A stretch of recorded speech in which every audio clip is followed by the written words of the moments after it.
La parole est à Monsieur Thomas Thévenoud.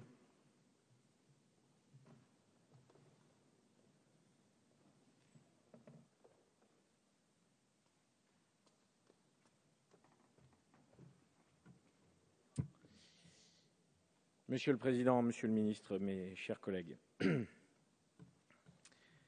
je m'exprime aujourd'hui devant vous sans jamais avoir connu Aimé Césaire. Contrairement à plusieurs des orateurs qui m'ont précédé, je ne l'ai pas connu. Je veux dire par ces mots que je ne l'ai pas connu en vrai, en chair et en os. Pour moi, Césaire est un homme de papier. Je salue bien sûr l'initiative de notre collègue, et je veux lui rendre hommage, Serge Letchimy, le successeur de Césaire qui, avec ses mots à lui, a dit l'amitié qui l'unissait au poète, à l'homme public et à l'élu de Martinique. Comment connaître un poète en vrai? Comment connaître la vérité d'un poète? Où est la vérité d'un poète élu, d'un poète parlementaire? Pour répondre à ces questions, il faut lire Césaire, lire les mots de Césaire. Aimé Césaire était un homme de mots rares, pas de mots précieux, mais de mots rares. Pour toucher au surréalisme, au merveilleux, il empruntait ces mots au vocabulaire de la science et du vaste monde.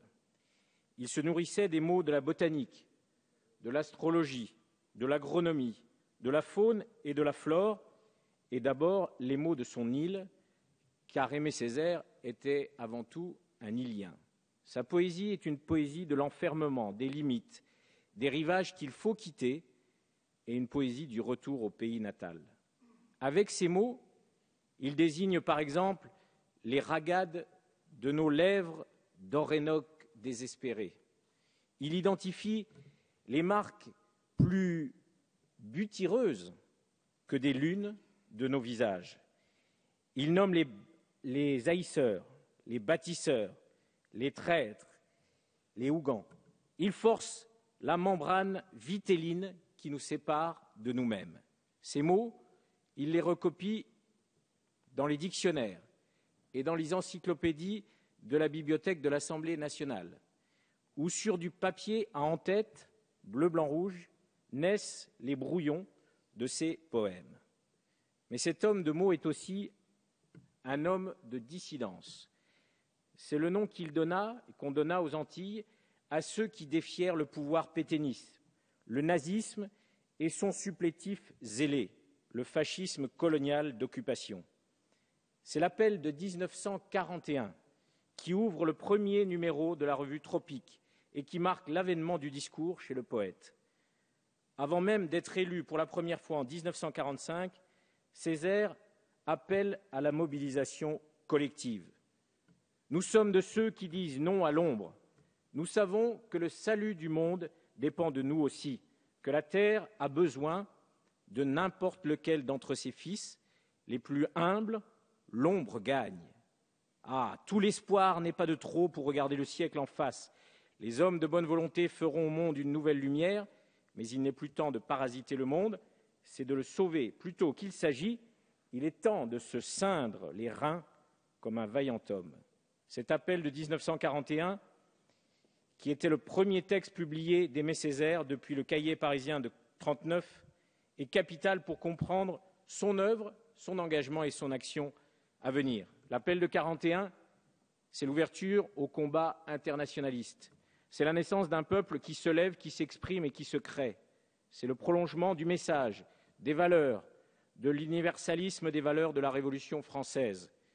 Si la Révolution française est un bloc, elle se perpétue aujourd'hui encore dans les combats que nous menons, ici et maintenant, pour la laïcité et pour la liberté.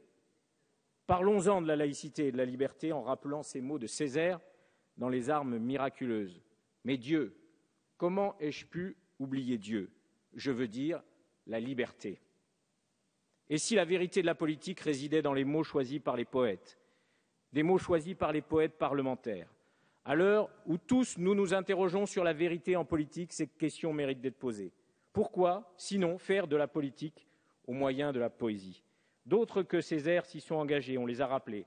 Ses frères d'élection, Léon Gontran Damas, Léopold Sédar Senghor, mais d'autres plus anciens encore. Je veux citer un de mes prédécesseurs, Alphonse de Lamartine, qui partageait avec Aimé Césaire le goût du lyrisme poétique et le refus de l'esclavage.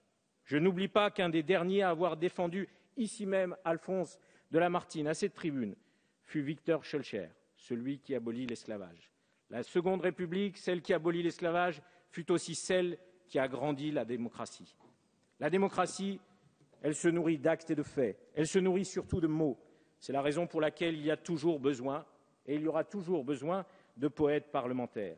Aujourd'hui, ces voix nous manquent, qui élèvent la pensée, qui font volcan et qui disent la folie des hommes. Ces voix qui nous disent aussi que la France est une nation noire et que le français est aussi une langue africaine. La souffrance des peuples ne demande aucune compassion, aucune bienveillance, aucune obligeance. Elle est violence, révolte, révolution. Encore aujourd'hui, elle est résistance.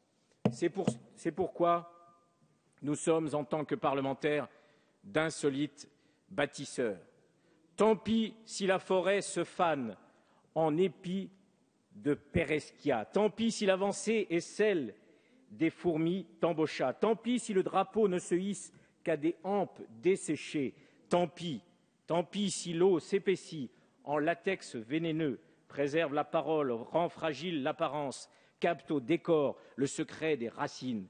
La résistance ressuscite autour de quelques fantômes plus vrais que leur allure, insolites bâtisseurs. Alors oui, par-delà les murs du Panthéon, par-delà les mers et les océans, par-delà le temps, la résistance ressuscite.